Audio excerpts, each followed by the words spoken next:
Good afternoon. We are back now with one of our most stimulating sessions of the afternoon. The Women Who Lead Us, Fueling Entrepreneurship, with four very strong, independent women panelists. We look forward to this session. Can we play the session, AV, please? Women bring a lot to the table. The idea is that we are not just quantitatively skilled, but we are so high on EQ, on our emotional quotient about compassion, empathy, passion. These are the things that we bring to the table. And that's why I believe that women are the future. Well, we've always been the future, but that's an additional thing that we bring to the table. Women have always known to be multitaskers. With new opportunities opening and social setup changing, we can see more women coming forward in the workforce and not shying away from taking leadership. The women who lead us, fueling entrepreneurship. Women leaders both in India and the UAE are increasingly challenging boundaries, breaking the once impregnable glass ceiling and taking businesses to greater heights by combining their unique abilities to work tirelessly, think out of the box, blend pragmatism with dreaming big and inspiring those who work for them. They have big goals and even bigger commitments, delivering on IPOs and becoming entrepreneurs being just a few of those. Our panel has some of the most influential women leaders who will shape our tomorrow.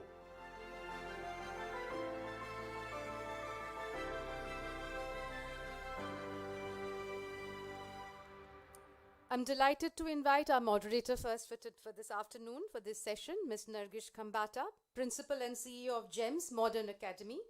Nargish is also Vice President Education, a recipient of the first ever GEMS Exceptional Head of School Award in 2018.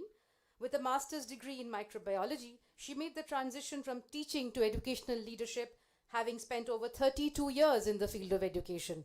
Nargish, please do take the stage. Our other panelists for today, Dr. Sapna Poti, Director, Strategic Alliances Division, Office of the Principal Scientific Advisor to the Government of India. Give her a big hand, ladies and gentlemen. Dr. Poti's primary role is to promote scientific research and development and innovations for social impact to address industry problems through industry, foundations, and government channels. This includes engaging science and technology institutes and the entire startup ecosystem to meet national missions and priorities in the country. Give her a big hand. Next, Ms. Sharda L. Borno, Managing Director, Standard Chartered Bank, Dubai. A big hand of applause, please. Based in Dubai, Sharda has been part of Standard Chartered Bank since 1996. Before her current role, she has worked across a variety of functions, including and is known for driving business results, maximizing performances, and providing the highest levels of service. Now I'd like to welcome Dr. Bubbles Kandhari, Vice Chairperson of the Al Dabowi Group, Dubai, UAE. Dr. Kandhari is the Vice Chairperson of the Guru Nanak Darbar Gurdwara, Dubai, Director of the Al Dabowi Group, and the Chairperson of the Young Hearts Group and Dubai Ladies Group in Dubai. We look forward to a really insightful and a very distilled conversation which not just crystal gazes but lays down goals and resolutions. I leave the stage to you. Thank you very much. Ladies and gentlemen, I'm delighted to be moderating this session. And the reason I stood up and waited for our wonderful ladies to sit is just because I am in awe of what they have accomplished. And perhaps it is in their DNA. What has nurtured that DNA? What has applied the selective pressures that have enabled them to be who they are and do what they do and do it with aplomb and grace? I think that is what we're going to try and find out. So I think when she said distilled conversation, my only ask for them, and it's not at all ask for these wonderful women, is that you've got to inspire your audience. Now, before I come to them, I'm glancing around the room here, and I think if you manage to inspire these ladies and gentlemen, then I think we would have accomplished what we set out to do today. So welcome once again to this wonderful session that our friend here, Sanjoy and team, have drawn us into, almost like a web, really, and coaxed and coerced us into these conversations. My question to you is, would you first introduce yourselves? You've heard that introduction, but now we want to unmask the real you and use any entrepreneurial trait. Take your pick. There are so many. whether it's courage or whether it's confidence or whether it is leaning into failure or whether it is risk-taking, whatever it is. Introduce yourself, the real you, the person behind your mask and persona, and share with us who you really are. Sharda. Fantastic. Good afternoon, everyone. Thank you very much for making me a part of this. I feel very privileged and humbled to be amongst a fantastic panel. My name is Sharda Borno. I'm an Emirati, born and brought up in Dubai. I'm a loving daughter, a very proud sister, and the world's best aunt. I started my career in Standard Chartered 25 years ago as a graduate trainee. Today, I'm a managing director for the multinationals business, one of the biggest segments of the bank, whereby I lead a team of relationship managers in catering to multinational corporates outside of their home market across our Middle East footprint. It has been a long journey in the making, 25 years, as I mentioned. I got here through patience, perseverance, a lot of self-learning and courage. And the underlying trait in all of that is emotional intelligence and vulnerability, which to me worked as the most compelling trait in winning trust for myself and belief in myself and that of others around me. Today I stand before you. I call myself a constant learner and a positive thinker. And so I'm hoping indeed that through this fantastic partnership here on the stage, that whatever we say will indeed have an impact on our listeners. Thank you so much, Sharda. Courage on one side and emotional vulnerability on the other. Wow, that's an awesome combination. Do you want to tell them what your name means? I just got to know 10 minutes ago. Sharda with a D is the past tense from shadi, which means to chant poetry or classic music or, really good music. So Sharda is the past tense. But the most common name in Arabic, I was telling Nargis, is Shadha with a TH. So Shadha, which is also the scent of flowers and perfume. The latter is the most common, and so I do stand out a lot because wherever I go, whenever I renew my passport, my driving license, whenever I attend meetings, everyone calls me Sharda. I'm like, it's Sharda, please, with a T. Thank you so much for sharing that. Bubbles? Yeah, well, I have to introduce myself. First of all, good evening to all of you, and thank you, Nargis, for having me here. You see, my trait that you had asked me to choose as trait, one of them, and I think the most prominent, is self-confidence. I just feel, okay, I am, to introduce as, I am a vice chairperson of Guru Nanak Darbar, which is very close to my heart. Then I'm also a director in Al-Dubovi, and I also am running an underprivileged organization for underprivileged children and special needs children. So a couple of these things, but all this was only because I had the self-confidence to do it. And also that brought me to another point, and I'd like to share this with you, that even when I was a kid in college, so that shows I'm pretty old now because now the school is the college, and I was to choose my honors subject. So I chose statistics, economics, statistics, and politics. I did my honors in that. So when I chose these subjects, my mother was kind of taken off by surprise, and she said, why these? These are so dry subjects and you're more on the creative side. So I told her, you know what? I want to try these subjects. I want to do different things. And I have the confidence and I have the ability and the hard work. I know I will do it. And I did that.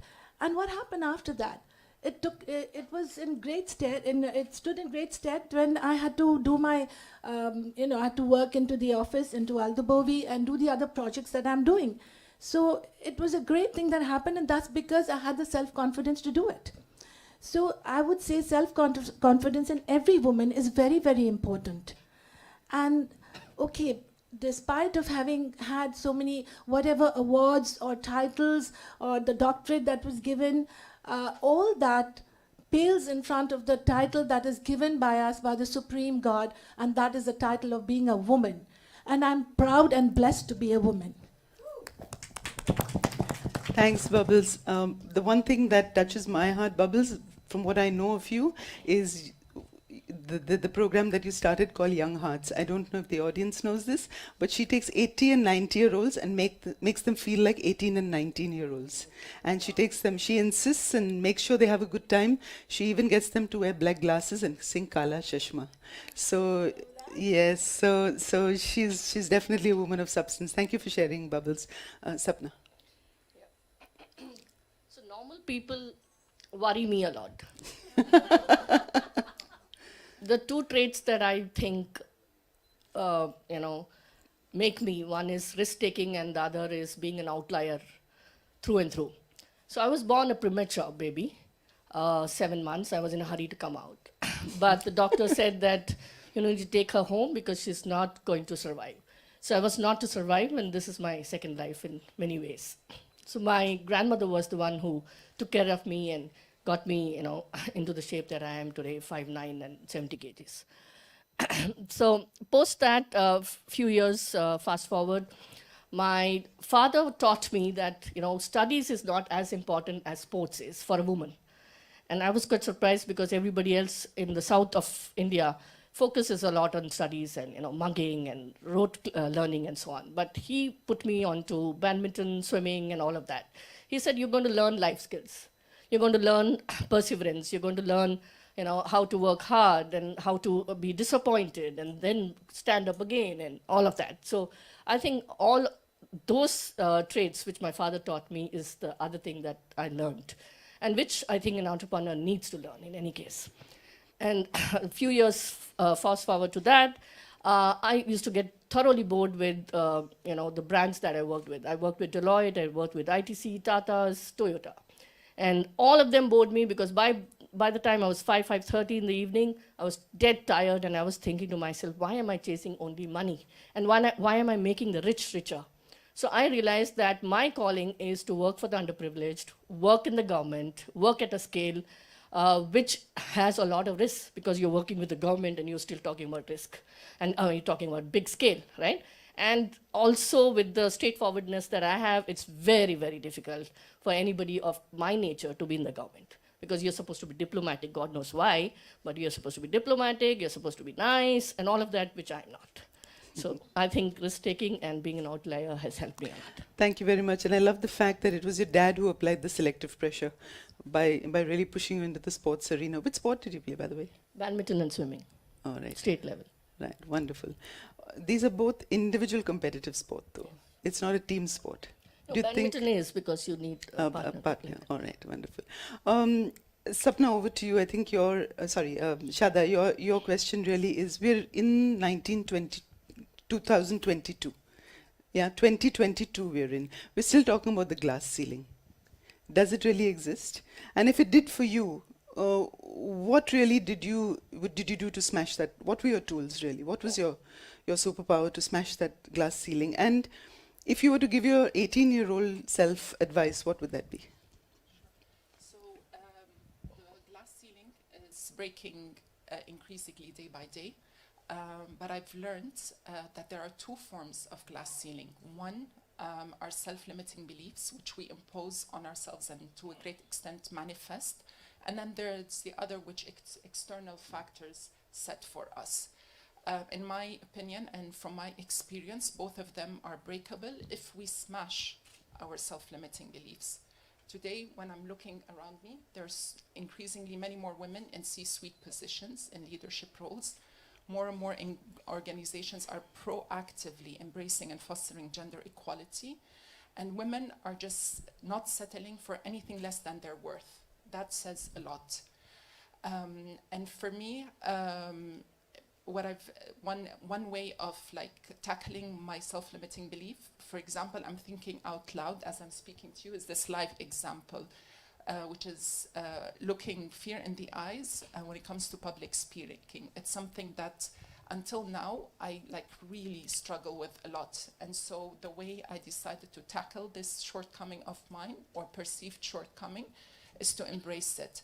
And thus, for many of you who don't know me, my journey on LinkedIn started just over a year ago, where I found writing a safer space for me as opposed to speaking. And then on, I started proactively seeking opportunities to put my hand up, speak to my colleagues, speak to my team, just say something out, because my purpose is really to try and expand my reach, say something that might be of benefit, because I'm a firm believer that, again, life doesn't just happen by accident. We all encounter each other or encounter incidents for a reason, and to grow my voice and practice it. So if I were to look back, I would tell myself to be true to who I am, because honesty and authenticity are key, and to believe in myself more often than not. Wonderful. And I think public speaking is the number one fear it's been classified as that. How many of us started out our careers as being fearful of public speaking? I know I was. There you go. You're in safe hands, safe company then. Thank you, Sharda. So did you say your self-limiting belief was, what are the two you mentioned, just to recap and crystallize that? So, for example, inability to speak or say something that's worthy, that's one, right? Or speaking up for myself, right? Because no one knows what you want better than yourself. So I've had to learn that with time and with experience and with practice, and not just being kind of like emotional and, reckless about it. It's very important in life to respond to situations. And I've learned the difference between reacting and responding. Because reacting is on the moment, which happens in the heat of the moment, you react to something. But responding, taking a step back, assessing the situation, calculating risks, and deciding the way forward. Wonderful. Thank you so much. Bubbles, you are known for your philanthropy. You're known as an author, a poet, and all the official titles that you bear. We'd love to hear your story. All right. Well, I'm born and brought up in Mumbai, and got married and went to Hyderabad for 5 years, and then came here in 1976 with my two little boys, 3.5 and 1. The 3.5 is sitting there. And yes, Dubai was very, very different when we came 4.5 decades ago. And it wasn't very easy to settle in there, but then it grew. And the way it's grown into a beautiful city, so did we. We all grew in stature. And I would say it was like, we were kind of growing with all this going on, but at the same time, we had to do our businesses, which was slightly different than what they are today. But even then, we had to take risks. We had to, whether we falter or whether we succeed, it didn't matter. It should not change our confidence, our self-confidence, and our help, and knowing that we will go forward, which we did. And eventually today, what we have, we are very proud to say it's a great corporate company that we have settled here. And we are proud of that. So that is the kind of thing, is when you are actually having self-confidence and having the initiative to do things the right way and the hard work, and you know that success is all on yours. Then having said that, further on, if you want to talk about my life, as you're saying, these 40 years, or 46 years to be precise, that we've been here, I wore a lot of hats, okay? Somebody just happened to like my voice. I feel funny saying that, so they wanted me to be on the radio. So I did the RJ work, just freelancing, just for fun, for 10 years. And it was a great success. Again, because I felt, okay, I have the confidence to do it, and someone wants me to do, why not go and try for a lark? Which I did. And then you won't believe, 20 years later, I'm talking about this year, during pandemic, someone said, okay, let's do the Punjabi show again. And it was the same station, 106.2, I can say, who asked me. And 20 years later, I went on the mic thinking, am I going to be able to do it? Is my voice going to be all right? Or will I look like an old lady? And it was such a success. So what I feel is, if you have the confidence and you know you can do it, you will do it. So you have to have that in you, the courage and the perseverance to do things. After that, moving on, what was the other thing I did? We had this RJ, then there were a lot of other roles that I took on. For example, even Young Hearts, as you're talking about, which was a great thing, because this was something that I wanted to give back to society, and entails also compassion and love that you want to exude to the world, to the people who really need it at this stage of their lives. And the other thing that was really, really close to my heart, as I mentioned earlier, is the Gurdwara. During this time of 40 years, which is in fact 10th anniversary of our Gurdwara last month, we built that Gurdwara just when we were doing that.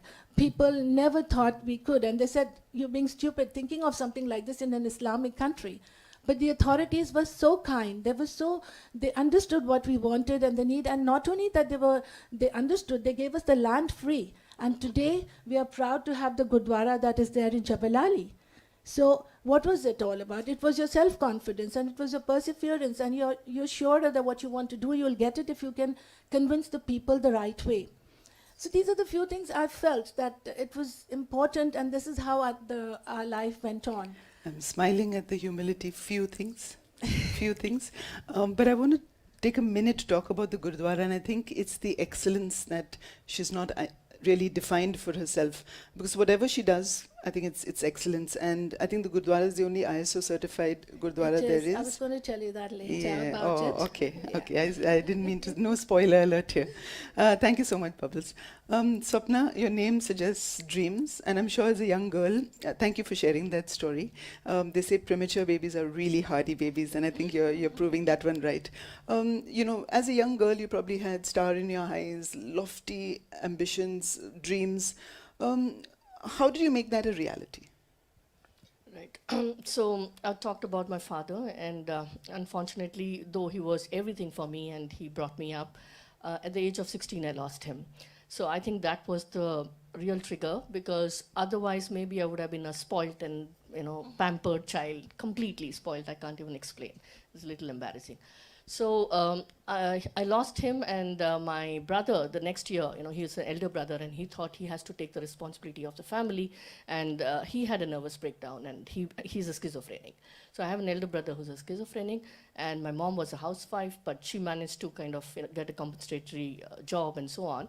But that is when I realized that I need to stand for this family, and I have to move on. So I changed a lot of cities, and I did my MBA, then I did my PhD. And while in school, actually, I used to fail in about 3 or 4 subjects easily. And I used to always have this report card saying, very beautifully, failed but promoted to the next class. So it was very nice to go to the next class, like a free bite, So, but then I said, okay, I have to be serious. But at the same time, I told myself that if my dad can pass away so early in life, that means you need to enjoy your life as well. So it's not only hard work. So I play hard, and I also work hard. So and most people have seen the play part more, so they see the Facebook and they keep saying, okay, she's got a Jeep, she's in the mountains, she's having a good time. When does she work? And how did she reach the Prime Minister's office? How come she's working under principal scientific advisor and she says she's done 1,578 crores? How? So that's the trick. Keep everybody busy with everything else and keep doing your work in the behind. So that's how I've been doing it. And believe me, the crab mentality is away from me, way away, off. So I keep that off. I keep a low profile, keep working with my teams. And the whole idea is how to execute, because we talk a lot of ideas, a lot of big dreams and all of that, but execution is what I focus on. I'm like, you start something, you better end it. However it is, yes or no, I want that answer, and I want to complete that implementation project, and that's how I've done it. Audience, I don't know if you've realized that all of our women here are authentic, and they're not afraid to share their stories, and they're not afraid to sweep shortcomings or anything under the carpet. And I'm delighted to hear that, because I think when you're authentic, that's when your true self emerges and you push yourself even harder, because you're only proving it to yourself and nobody else. Before we throw it open to Q&A, I just wanted to check with you, what are some of the really hard challenges that you faced, and how have you overcome it? So, can I go first? Please. Okay. I lost my mom recently, so which means that I actually don't have a family other than my brother. But throughout the career, I've only got challenges to face. For instance, when I was in skill development, I was offered the Pradhan Mantri Kaushal Vikas Yojana, which is the Prime Minister's flagship program. I said, I don't want to do it. So they were like, you're out of your mind, you're refusing a PM's program. So I said, I'm refusing for your own good, because I'm very, I can't deal with corruption, I'm very ethical. So, and finally this program is not going to go ahead. So give me Northeast, give me Jammu Kashmir, give me Naxal area. So that is how I got the difficult regions, and I did that quite a bit. I did a UDAN program for Ministry of Home Affairs and so on, where we gave a lot of jobs to Jammu Kashmir and those Naxalite areas, and took a lot of corporates to those areas and so on. So that's one challenge that I faced. Skill development to science, that's quite a jump, because scientists and technologists, they are people who do good technology, and they're very, very intense in their labs, but they don't know how to make a proposal, how to pitch, and so on. So that's the other challenge which I've taken on now, that I actually help them to pitch for themselves and market for themselves and so on, while I don't have a marketing background myself. And I did hear her 2 days ago when I was at a dinner party with her, and I thought she is one of the sharpest minds, and the questions she was asking were absolutely spot on. But the way she praised people also just showed that she had that beautiful balance. Audience, I'm going to ask you to play a game with me. So when you've heard her story, or you're hearing her story, so for each one of them, I want you to shout out an adjective. For Sapna, what's your adjective for Sapna? Fearless. Determined. Sky is the limit. Yeah? Sharda? So for myself, how I've learned to tackle challenges is with time, experience on the job and in life, and maturity. It's not about the number of times that I fell down. It's how fast I just got up, shrugged the challenge off my shoulder like a dust, and then moved on. Because all of us, fact is, will face challenges and difficulties in the line of duty, personal life, family life, even on the health front. And I've learned to accept that there's lessons from all of them, and no failures. So with time, I got better at just getting up and not dwelling on the tragedy or the failure for long, and just moving on to the next thing. Give us one example. I'll give one example. So on the health side, for example, I went through a lot of health issues most recently, and they do impede my ability to work as fast or as proactively as I would. But still, I just kind of learned how to accommodate tackling it, or kind of taking my medicines on time, etc., and then attending to my work, my team, making sure, putting up a very strong face, waking up, trying to look good, because when you look good, you also feel good, and just, facing my day and moving forward. With your dewy complexion, who would have believed that she's just gone through a health ailment? That needs courage, for sure. Yeah. Adjectives for Sharda? Courage. Considered. Honest. Resilient. Are you on her team? You know best then. Thank you. Bubbles? Yeah, well, we've had a lot of issues. There could be personal, family issues. Everybody has them. And it's how you tackle and how you face them is very, very important. As she said, I completely agree with you, and I'm on the same page.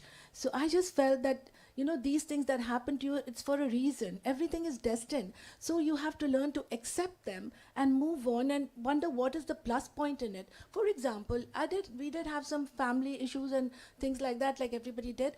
And I used to often think, why? Why me? Why?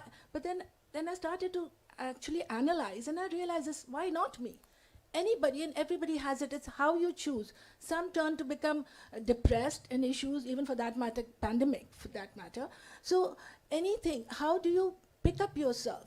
And I just realized that, there's God above, and He knows there's something good going to come about from it. And what happened to me was I turned more towards religion, towards spirituality, and I felt I became a better person. I could see myself within myself, what I am, and how I should exude that goodness and love for everybody. And that was what made a big change in me. And otherwise too, generally when you're in this corporate world, or when you're working anywhere where it's a male-dominated area, you always find this kind of discrimination, whether you like it or not, whether it's obvious or not. So how do you get over it? I mean, why is it that always we have to prove ourselves that we are good, we are good? We are good, and you better well know it. That's the point. I mean, it's enough of breaking the glass ceiling and, all that sort of stuff. It's gone over. We are better, and we know that. And it's about time the men realized it. So that's all. And they come to our levels, right? So they say acceptance is the biggest liberator. Truly it is. And Bubbles, I'm going to push you a little hard and in a corner really and ask you, being in the position you are in, you would, and this is the question that's just come to mind because you are a spiritual person. So there would be people who would take advantage of that. And on the one side, you have an entrepreneurial mindset, you're excellent at what you do. On the other side, you're a philanthropist. And there will be people who take advantage. How do you... It's your left and right side of the brain that has to take action and balance things together.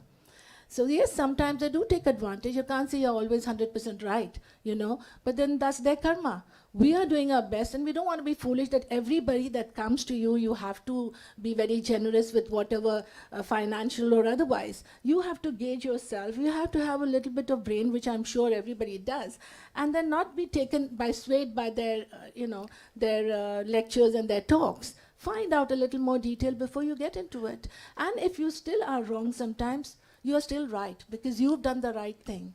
I like that. Even if you're wrong, you're right. Yes, absolutely. And discernment is an entrepreneurial trait, and I think that's what you've exemplified. Adjectives for Bubbles? Brave. Confident. Caring. From this side of the house? Oh, all right. Bubbles, I'm going to ask you to turn around, please. You must admire her hair. Please turn around. That's nice. Does the audience have any questions before I wrap up with some closing comments? Any questions for our illustrious women? There's a mic going around. Yes, sir. He can use a stage voice. Okay.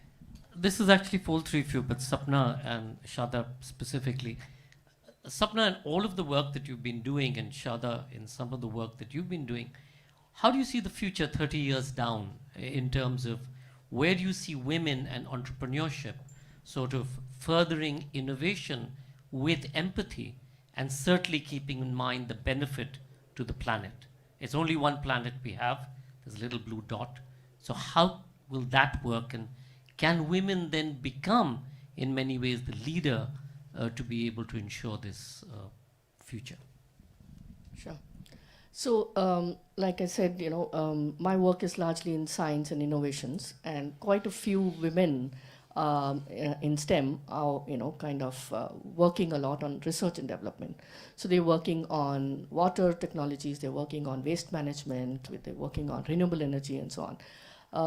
Quite a few of them are from IITs, and they're faculty members, and so on. So where they empathize is, one, of course, the technology is built, but they're not keeping the technology close to their chest. They feel that it should be distributed. And quite a few of them work with NGOs, and they offer these technologies free of cost to these NGOs to implement it on the ground and engage communities and so on. So I think women are already doing a lot of that, and 30 years down the line, more women are going to get into STEM, and that's what you and I are taking the responsibility for, and pushing that agenda. And so that's how you'll scale up, and that's how they're going to go on the ground. And most of the NGOs are also run by most of these women, like Seva, Development Alternatives, Mandeshi, all of them are run by women. Correct. I see women at the helm of it all. 30 years from them, we're already, as I alluded earlier on, making great strides towards that, increasing. We're seeing women participation at work, in politics, in making policies and making reforms in the field of sustainability and STEM education, a lot more prominent right now. And that only means, and that's going to be scalable. And in doing that, in empowering them and educating them and them leading the way, definitely they're going to be at the helm of it. So we're going to see a lot more balanced view going forward. That's what I foresee. Dr. Kandhari, you talked about, you're a not-for-profit, the Gurdwara is a not-for-profit, and she sort of talked about the ISO, the best practice that you have been able to achieve. If you tell us a little bit about that, and why as a not-for-profit is it so important to ensure best practice at the very cutting edge? Absolutely.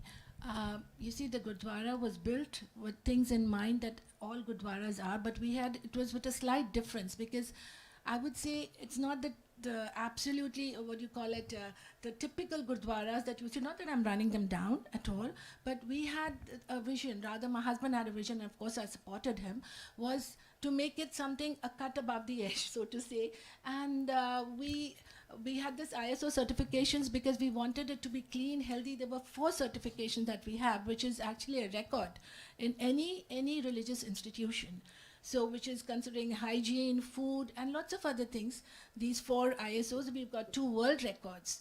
So these are because you think out of the box, and the reason there's no money in, once you think it's an organization which has spiritual values and things. So when you think of money in this part, it just doesn't exist. Of course, you need money to keep on going, but then you have it all clean. When you have audits and things like that, everybody knows that it's just going for a good cause.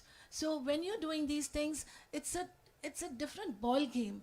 It's absolutely entrepreneur in the sense that you are making sure that all the activities and all the things are done in right order, and the money is going to the right places. For example, we were serving during pandemic.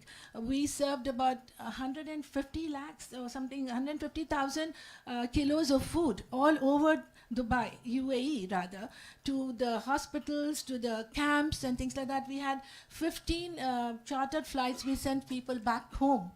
So these are things, they require money. But at the same time, it's not used that, it was only for the betterment of the community, betterment of the society, and to give, and also, by the way, we started a little school there. Now that we're talking about it, we started a little school wherein now we have 91 kids. And what we teach them is how to be a good human being. Besides grounding them on the religious part, more than religious, it's beyond that. It's more on the spiritual side. How they can, they should know how to respect elders, and for smaller ones, how never to tell lies and things like that. And then we teach them at the same time harmonium. We teach them how to play tabla. We teach them a little bit of prayers and things like that. And when you see these kids actually coming out after 4 years of so-called graduation that we made, it's such a beautiful sight and such a kind of fulfillment that you get by doing something like this. And we're really, really proud, not in the sense of proud, but proud and happy that we've been able to do something so beautiful, of course, with the help of the community and everybody else. And we hope it goes from place to place with all of your help, anywhere and everywhere. Thank you. Thank you. One last question. Yes, please.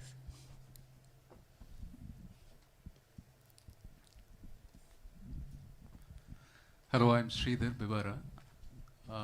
We are first of all inspired, and it is exhilarating to know and have witnessed 3 dynamic leaders here.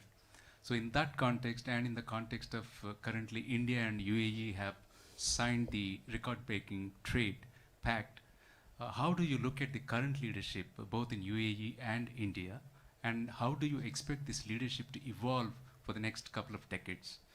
3 of you, please. I will pick on 3 adjectives or words you use: leadership, vision, and collaborative. And I think both leaders of both our countries share those traits in a very big way. Starting here with the UAE, I'm one of their biggest fans, their biggest advocates, and they've been my biggest inspiration, because we are here today because, actions speak louder than words. They've really proven how collective interest goes a long way better than self-interest, which aligns with the values of the organizations that you sponsor and have created.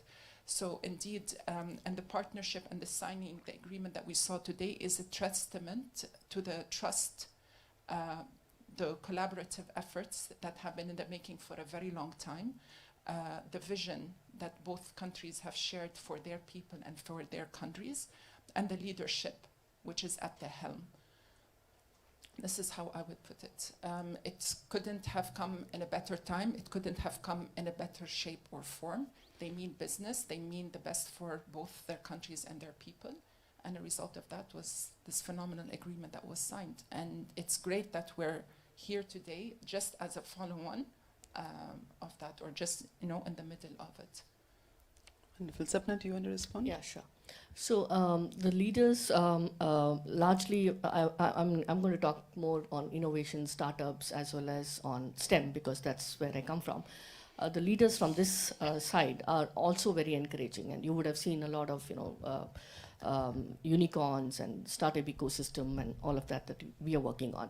So I think this is a brilliant idea because of the fact that both the countries, and I think I've learned a lot about UAE last couple of days about the leadership and the way they send people to the Mars and the next day they are on usual work, whereas we would have been taking 2 more years to enjoy that, accolades of going to the Mars, etc.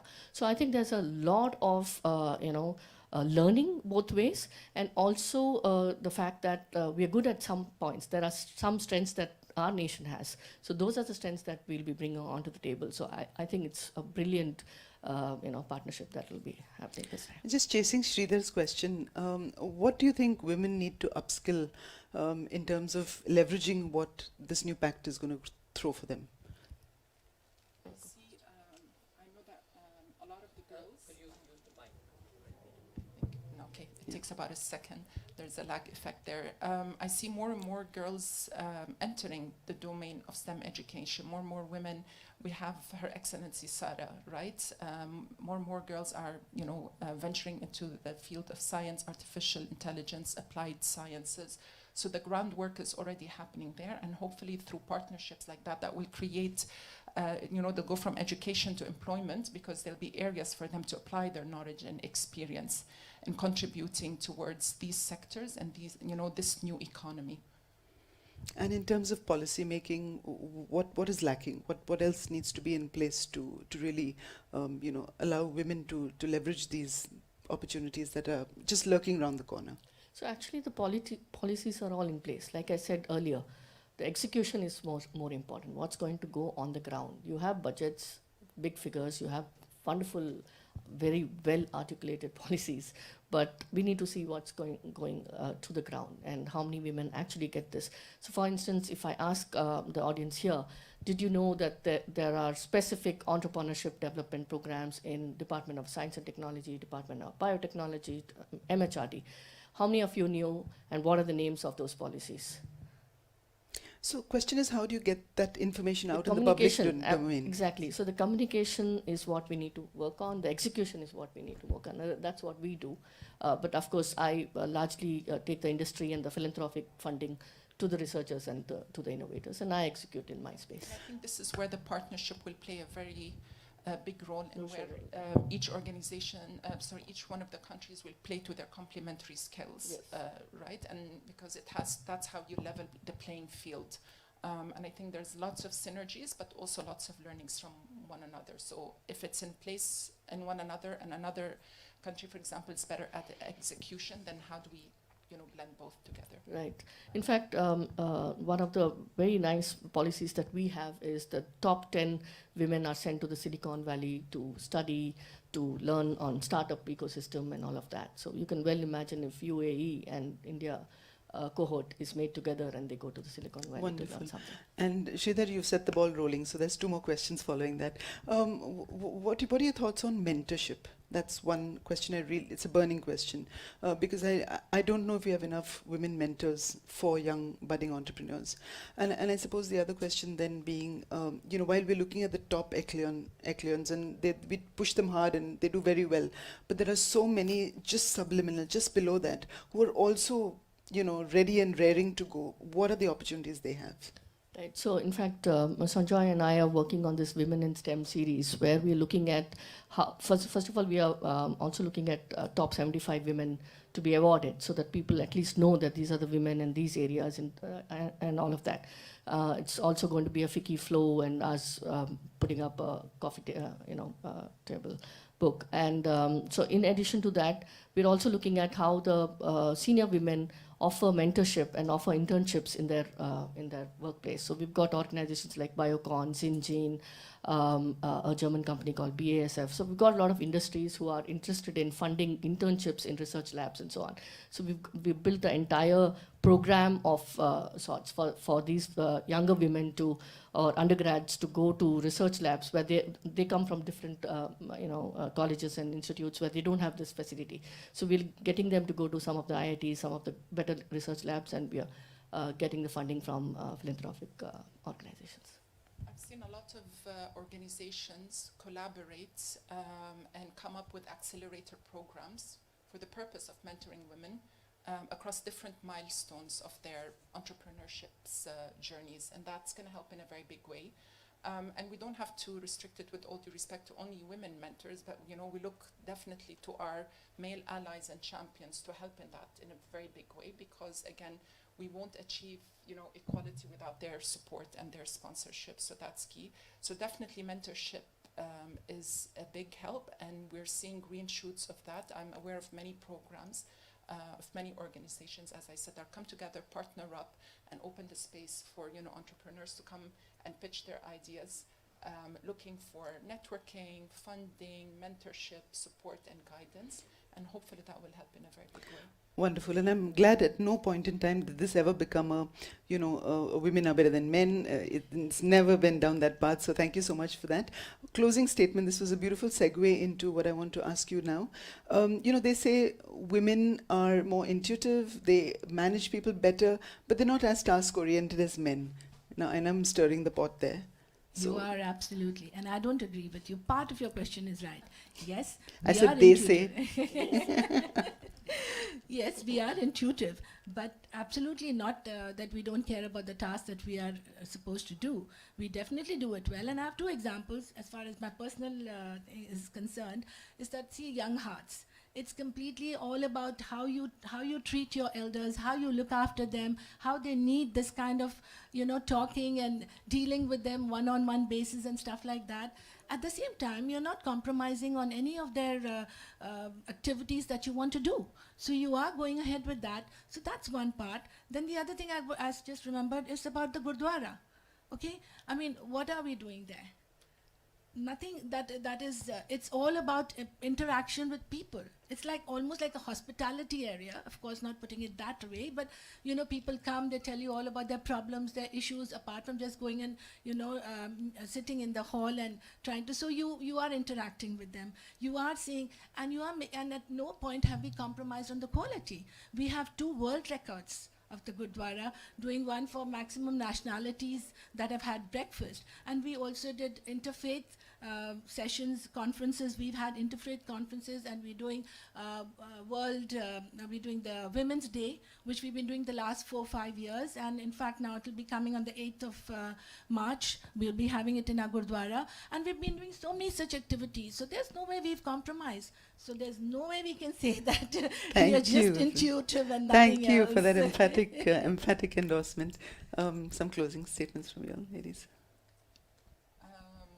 To the same subject or just in general? Whatever. Closing. Okay, Mike. sorry. Yeah, because I don't want you guys to hear the tremble in my voice, but here it goes.